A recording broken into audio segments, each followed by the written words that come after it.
नमस्कार,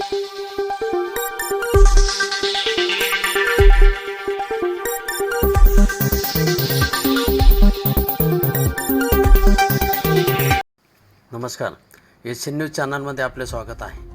येवला तालुक्याच्या उत्तर पूर्व भागामध्ये आज दुपारी 3:30 ते 4 वाजेच्या दरम्यान अचानक आलेल्या बेमोसमी पावसामुळे शेतकऱ्यांची एकच धावपळ झाली.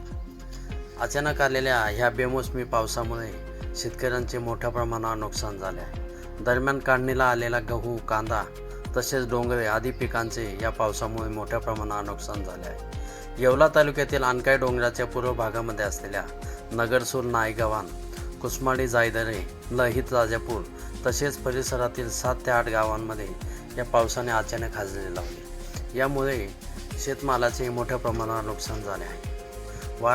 वारा जोराचा असल्याने शेतकऱ्यांचे नुकसान झाले. दरम्यान दामुक्याच्या आकाराच्या गारा देखील पावसासोबत पडल्या. जवळपास 20 ते 25 मिनिटं आलेल्या या पावसामुळे येवला तालुक्यातील शेतकरी धास्तावलेला आहे.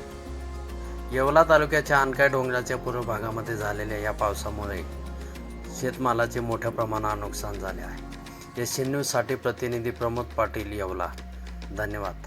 जायदरा गावामध्ये अवकाळी पावसाचा फटका बसला आहे. पावसामुळे आमचे कांदा, मका काढणीला आलेला होती. कांदा संपूर्ण भिजला आहे आणि त्या वावरात पोळी लावल्या त्या पण भिजल्या आहे आणि अचानक पाऊस आल्यामुळं पूर्ण शेतकऱ्याची तारांबळ झाली आहे.